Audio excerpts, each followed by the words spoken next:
The objective of this lesson is to show you the configuration prerequisites that need to be in place on both the Jenkins server and the Windows slave in order to be able to run the deployment runway that we're doing throughout this project. So the first thing I'm going to do is I'm going to go over to Jenkins, and I'm going to show you how to confirm that the required plugins are in.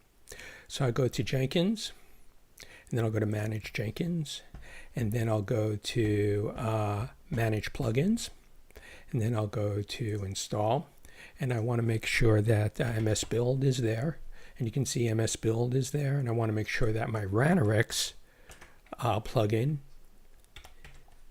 is indeed there, and there's the Ranorex plugin, and then also want to make sure that my Get plugins, my required Get plugins are there, and the Get plugin is there, and it's typically put there when you install Jenkins, but if you don't have it installed, you want to put it in. So again, all three of these plugins need to be present.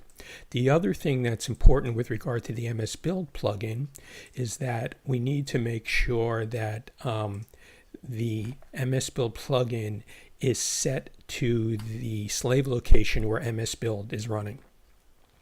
So if you look at MS Build here, and this is my installation, and I'm going to MS Build, the first thing you notice that I gave a name to the MS Build plugin instance, and I call this WrestleBob PC Build.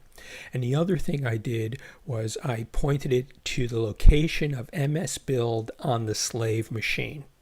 And although Jenkins is going to complain, that's quite all right, because the executable is indeed there on the slave, but Jenkins just can't see it right now. So those are the important things on the Jenkins server side. So let's skip over to the Windows slave, and let me show you what the prerequisites are. So on the prerequisites on the Windows slave, you need to make sure that Java is installed on your on the Windows instance, which it is, and you also need to make sure that Node is installed. And if it's not, you need to. There's no. You don't have a choice. You need to make sure that Node is there in order to run the project that goes with the Node project that goes with this course. And the other thing is you might want to have Ranorex Studio installed just in case you have to do any sort of debugging. And then here you can see that I indeed have Ranorex Studio installed. And then the other thing you're going to need, and this is specific to Node, is you're going to make sure that the Forever Win Node package is installed.